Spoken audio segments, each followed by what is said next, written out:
On the way to Mount Arayat na naman po tayo guys. Good morning po sa inyo.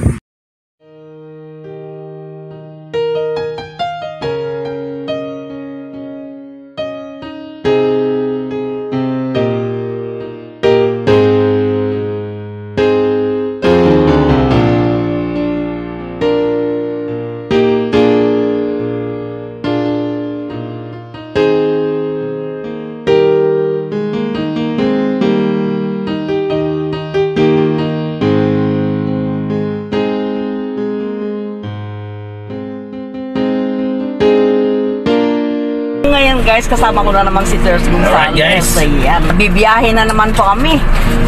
Biyahe ng Arayat. Naman po, biyahe ng Arayat.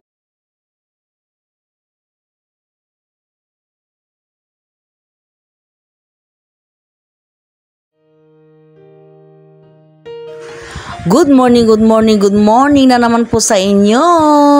Ngayon po guys ay panibagong video at panibagong tanawin na naman po ang aking i-share sa inyo. Pero bago ang lahat guys, sa mga hindi pa po nakapag-subscribe sa akin, pa-subscribe naman po at paki-like, share, and comment na lang po at huwag po ninyong kalimutan na i-click yung notification bell para ma-update po kayo sa aking mga parating na videos. Mount Arayat. At sa nakikita natin guys, napakaganda po ng tanawin. Kitang-kita na po yung bundok po guys. Nandito na po tayo sa Mount Arayat National Park.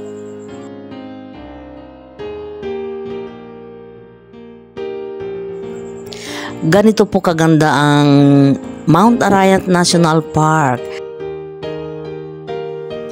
Hali na po kayo at mag-enjoy at mag-relax po dito sa Mount Arayat National Park and Resort sa mura pong halagang. Sa halagang 75 pesos po ay makakapaligo na po kayo dito at makakapag-relax. Ayan po guys. Panoorin po ninyo at aking i-share po sa inyo. Let's go!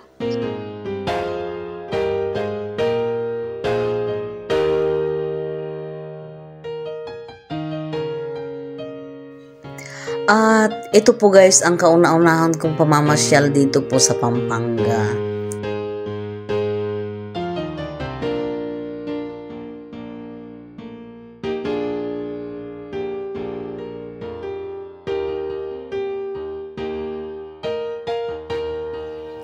Separado po ang mga paliguan ng mga bata dito guys.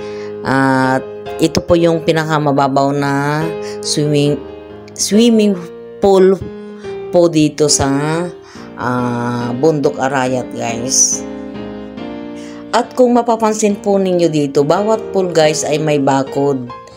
Kaya naglalaro po sa isipan ko guys na bawat pool po ay iba-ibang tao po ang nagmamay-ari. Ganon din po yung mga kubo-kubo dito guys. Narinig ko po sa mga tao po dito, iba-iba rin po ang nagmamay-ari po ng mga kubo. Kaya doon po sa pinagrentahan po namin ng kubo, yun po nakapagbanggit sa amin na kanila po yung kubo. Siguro nagrerenta po sila ng guys, ng space sa municipality ng bayan na ito guys.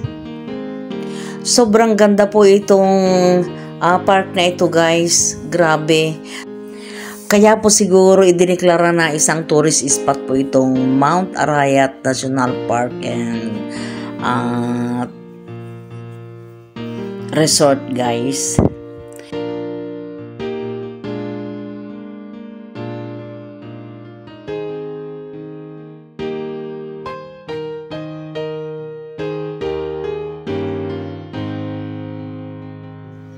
Nag-enjoy po ako kasama ko ng aking buong pamilya sa pamamasyal po dito.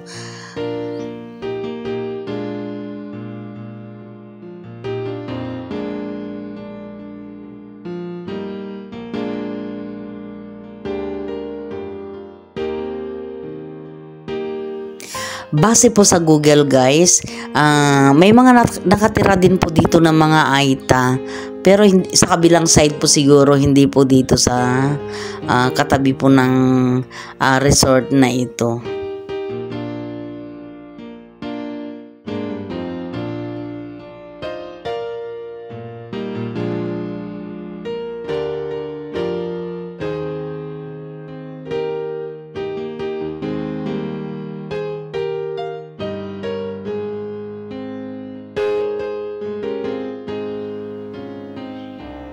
Yan pong tubig na umaagos na yan guys ay diretso po papunta sa pool yan.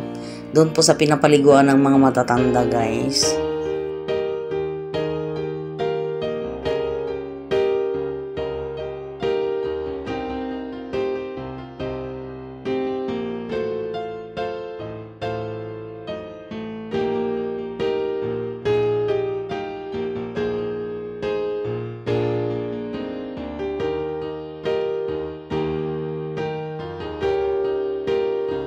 Napakaganda pong pagmasdan ang mga view po dito sa paligid po ng resort na ito guys. Oh.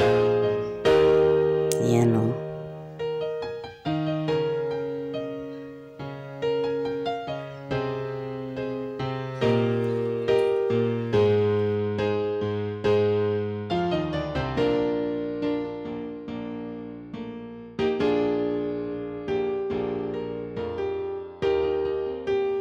Enjoy na enjoy ang mga apo ko sa paliligo po sa swimming pool guys, kasama po ang aking manugang na galing Maldives.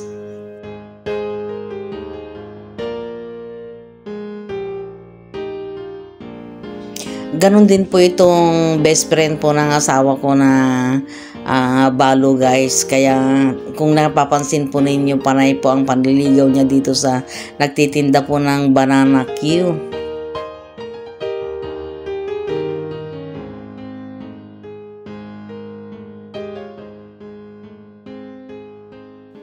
Napapasana all na lang po talaga ako guys.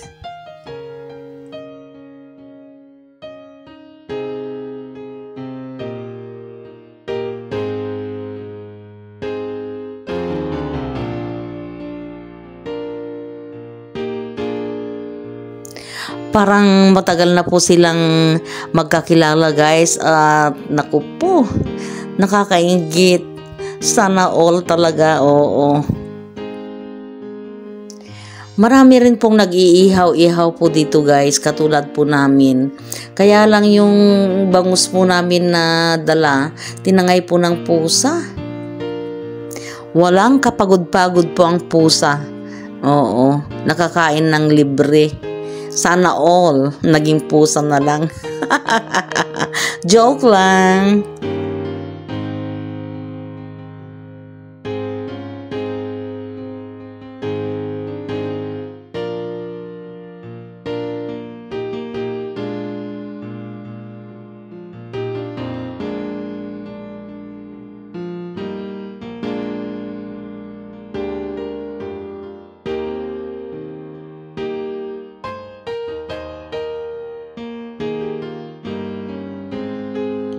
Eto na po ang Sinukuang Falls guys. Napakaganda, di ba?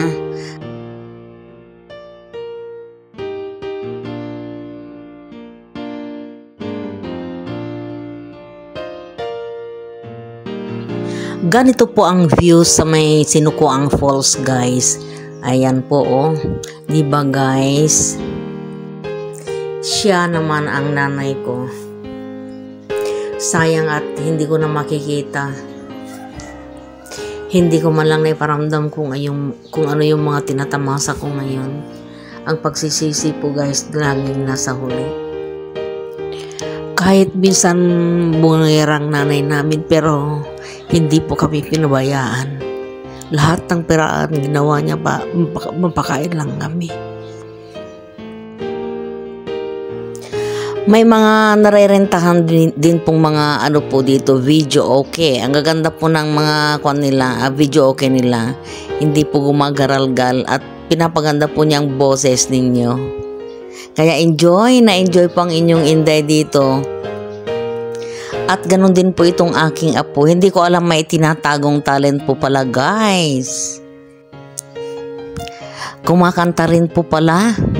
Hindi ko akalain guys na may boses din po pala ang apo ko.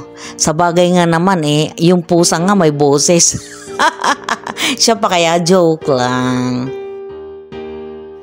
Talaga naman guys, natahimik po ang lahat nung itong apo ko na ang kumanta. Nakakatuwa nga naman pakinggan kasi sa tinagal-tagal po ng panahon. Ngayon ko lang po nakita na kumanta siya.